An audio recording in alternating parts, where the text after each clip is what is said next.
Di seluruh Partai Golkar, saya masih bersama Pak Fahmi dan Pak Hajrianto. Yeah. Pak, ini kan sudah muncul nama-nama yang ingin mencalonkan diri menjadi ketua umum, begitu ya. Ada Pak Agung Laksono, Pak MS Hidayat, kemudian kemungkinan Pak Mahyudin, gitu ya. Nah, melihat dinamika juga Hajri. Pak Hajrianto Tohari juga kemungkinan begitu ya, akan meramaikan kemudian bursa calon ketua umum seperti ini. Nah, tadi Anda berdua ini sudah berbeda pandangan soal kapan seharusnya Munas, begitu kan? Ya, boleh dong beda. Boleh, Pak, beda. Asal jangan dipecat. Nah, sekarang kita berbicara mengenai dinamika calon-calon ketua umum yang bermunculan ini. Apa kemudian yang harus dikonsolidasikan oleh anggota partai dengan dinamika yang terjadi nih, Pak Fahmi? Tanya ke saya. Munculnya kader-kader yang menurut saya kalau disebutkan antara lain Saudara Hidayat, Saudara Agung, itu memenuhi syarat. Saya mengenal keduanya di dalam rentang panjang di dalam organisasi. Artinya layak untuk menjadi calon ketua umum? Sangat layak. Keduanya ya. Nanti Saudara Mahyudin mau tampil, saya nilai juga layak. Sebab dia berada di posisi ketua DPP saat ini kan. Pak Hajrianto juga layak tidak? Oh, apalagi ini sangat layak ya. Saya kenal, karena saya kenal betul siapa Saudara Hajri. Artinya lebih banyak calon ketua umum lebih bagus menurut Anda? Sangat lebih bagus. Dan yang layak tapi bukan yang apa? Jadi bukan yang apa? Mualaf. Bukan yang mualaf. Kalau ada yang mualaf saya akan debat. Dan bukan berdasarkan kemampuan membayar para kader. Nah, yuk jangan sampai lagi lah itu terjadi peristiwa buruk di dalam satu organisasi. Jadi organisasi ini tidak dikembangkan satu politik proses. Uang itu bukannya selalu menempel, Pak, pada partai politik selama ini? Tapi kan buruk. Tidak sesuatu yang terjadi, tidak sesuatu yang mayoritas itu baik, gitu kan? Apalagi dalam politik, memang kemampuan, kapasitas itu, kelembagaan itu memang harus menyatu di dalam satu gerak organisasi. Kalau kelembagaan tidak tampil dengan baik, kapasitas tidak tampil, lalu apa yang diharapkan dari partai itu? Seperti misalnya saya, berbagai alasan kenapa saya setuju yang 2014 ya. Kalau saya di nonaktifan tidak mungkin saya nggak jabat apa-apa. Kalau mau dipecat ya tafadhal aja. Kalau berani gitu ya. Kalau berani. Ini bukan ancaman kan, Pak? Enggak. Bercanda. Just joking. Artinya begini. Kita biasakan berbeda dengan reasoning yang tepat. Ya, saya setuju 2015 itu tadi saya udah uraikan. Dalil saya adalah anggaran dasar. Anggaran dasar. Dan kalau tidak dipenuhi maka ilegal lah dia. Gitu. Alasan membuat rekomendasi saya sudah nyatakan sudah tidak berlaku lagi. Esensi dikeluarkannya rekomendasi sudah tidak eksis. Jadi sesuatu yang tidak eksis, dalil mengenai sesuatu ketentuan yang tidak eksis, maka ketentuan juga harus tidak eksis. Dalil harus berdasarkan reasoning, berdasarkan ketentuan dan sebagainya. Kalau ini tidak ada, maka ini juga harus demi hukum gugur. Gitu. Demi hukum gugur, nah. Gugur. Yang kedua, saya meminta 2014. Ini kalau dilihat kegagalan Saudara Abu Rizal, saya malu. Malu sama diri saya. Aduh, kok ketua umum sekarang ini jelek banget begitu. Janjinya, saya akan membangun gedung setinggi 100 lantai atau berapa ratus lah ya. Tidak ada dibangun apa-apa. Saya akan menyediakan dana abadi. Tidak ada. Saya mau maju sebagai capres, mundur jadi cawapres. Mundur lagi jadi tidak apa-apa. Dan mendukung capres cawapres dari partai lain yang di bawahnya Partai Golkar. Saudara Prabowo pemenang nomor 3, Saudara Hatta pemenang nomor 5, Golkar pemenang nomor 2. Coba bayangkan. Dan itu terjadi karena kegagalan berunding dengan Ibu Mega. Gagal berunding, tidak bisa diterima oleh Ibu Mega, lari ke sana. Ya di sana udah lengkap, capresnya sudah ada, capresnya sudah ada, ya terpaksa jadi pendukung dan sebagainya.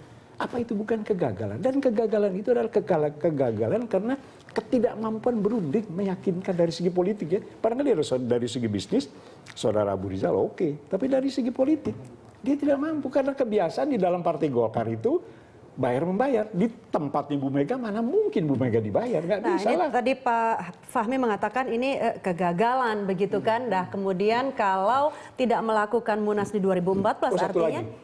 Satu lagi. Periode Saudara Abu Rizal adalah periode di mana anggota legislatif Golkar paling rendah dibanding dengan periodenya Pak Yusuf, periodenya Bung Secara Akbar. jumlah Paling rendah. Jadi gagal lagi di dalam proses sudah legislatif gagal, eksekutif gagal. Ya sudah dong. Halas selesai sudah. Tapi kan Pak Ical juga mengatakan menurut kelompok kubunya tidak akan maju lagi menjadi ketua umum. Bukan soal tidak maju lagi, mesti cepat diganti. Mesti cepat diganti. Nah, Pak Hajrianto? Kalau dia maju lagi, mukanya dari baja barangkali. Pak Hajrianto tadi Pak Fahmi juga mengatakan ini kalau Munas tidak dilaksanakan Oktober 2014, kepengurusan selanjutnya ilegal ini Pak, termasuk kepengurusan Anda. Ya itu bagian dari perdebatan ya, bagian dari perdebatan. Saya juga belum tahu pasti itu kalau seperti itu keabsahannya itu nanti dimintakan ke siapa ya, apa ke arbitrasi nasional atau ke PT UN atau ke pengadilan ya, karena dua-duanya ada pegangannya.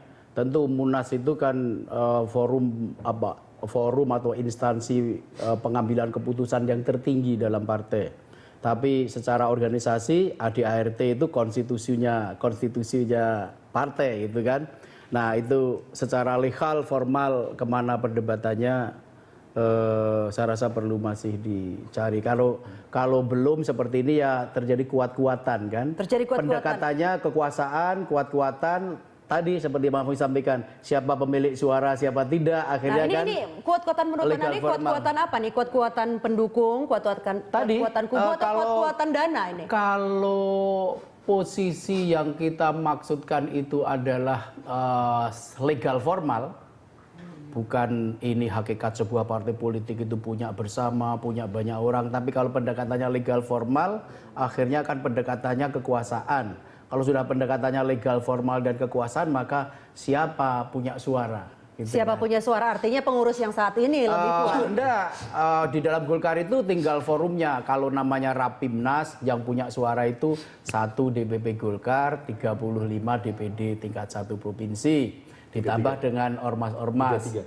33 maksudnya 33. Lalu ditambah ada provinsi baru dia. Ya 33. Langsung saya jumlahkan aja tadi.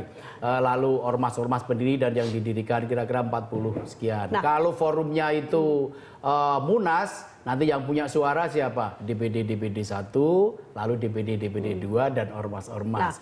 Nah, kalau pendekatannya legal formal, akhirnya pendekatan legal formal itu akhirnya pendekatan kekuasaan, ya akhirnya yang dihargai ya cuma yang punya suara-suara itu, karena yang tidak punya suara tidak punya vote right kan, akhirnya seperti itu, dan itu tidak positif bagi sebuah partai. Nah, secara singkat saja Pak Hajri, kalau dari peta yang ada sekarang ini, bagaimanakah konfigurasinya, mana kemudian yang lebih banyak mendukung percepatan dalam politik 2014 itu atau selalu 2015? kita menyatakannya kondisi optimal. Ya, dalam politik tidak bisa kita katakan kondisi final. Kondisi optimal itu artinya sampai hari ini. Ya sampai hari ini memang masih posisinya 50-50. Bukan, pendekatannya itu legal formal. Legal formal itu yang punya suara. Dengan segala plus minus, bahkan pluses and minuses-nya itu tadi. Jadi tetapi kalau semata-mata orang mengelola partai politik hanya dengan pendekatan legal formal, pendekatan kekuasaan, nanti lagi-lagi akan terjadi repetisi-repetisi pengalaman lama. Setiap keputusan tidak melahirkan sense of belonging, tidak melahirkan sense of responsibility. Anda melihat kecenderungan itu kan? Ya, kalau terlalu legal formal, karena pendekatan legal formal itu kan sering disebut sebagai pendekatan yang kering, pendekatan yang kaku. Manusia itu bukan hanya dihitung dari jumlah per jumlah, tapi manusia itu juga bukan hanya dari tulang dan daging, tapi pikiran-pikiran, harapan-harapan, perasaan ingin dihargai, perasaan ingin didengar, dan sebagainya dan sebagainya. Itu harus dikelola dengan sebaik-baiknya.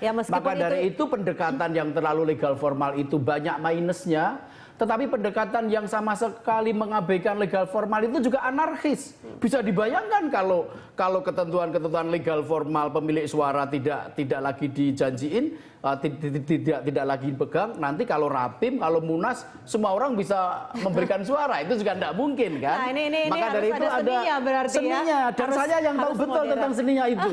Gitu loh. Kira-kira equilibriumnya itu memang harus dijaga Iya. betul. Ini Gitu. Sarah Hajri secara terselubung ingin membantah statement, dia ini nggak punya suara. Nah, itu. Suara kan legal formal, gitu kan. Jadi Sarah Abu Rizal mengatakan, yang protes nggak punya suara. Itu pendekatan legal formal. Gitu. Padahal dalam politik, saya setuju itu dinamika, perkembangan dan sebagainya itu penting. Nanti setelah keputusan MK terjadi perubahan besar-besaran. Itu yang akan menghapus segala statement-statement legal formal. Legal formal, dan Anda yakin itu ya? Berarti kita akan tunggu 21 atau 22 Agustus. Kemana kemudian, apa kemudian yang terjadi kepada Partai Golkar? Yang dulu berkiblat ke uang akan berubah berkiblat ke posisi-posisi sesuai dengan ketentuan anggaran dasar. Baik, berarti kita akan tunggu tanggal 22 Agustus. Iya. Tidak hanya keputusan MK, tapi juga kemana Golkar. Arah Partai Golkar. Arah Partai Golkar. Apa ke surga seperti Sarah Hajri, apa masih penuh dunia? dinamika di dunia. Tapi ada closing singkat dari saya. Sebuah partai politik sangat kecil ya kalau keberadaan dan eksistensinya dipergantungkan pada sebuah tanggal tertentu. Sebuah tanggal tertentu ya, harus kepada orang-orangnya juga ya. Apalagi Bukan ini angka, partai tapi pemenang pemilu peristiwa. kedua. Tapi peristiwa. Iya. Peristiwa itu seringkali merubah segala macam perspektif dari sesuatu keadaan. Begitu kan? Begitu selesai pemilu, terpilih Pak Jokowi, berubah. Apa itu bukan tanggal? Ya tanggal, momen. Kalau tidak tanggal, kalau bukan tanggal, peristiwa atau momentum. Iya. Baik, momentumnya akan kita tunggu. Pak Hajrianto Tohari dan Pak Fahmi Idris, terima kasih telah berbincang bersama kami di Berita Oke. Satu. Ya, pemirsa, Prime Time masih akan kembali sesaat lagi. Terima kasih Pak.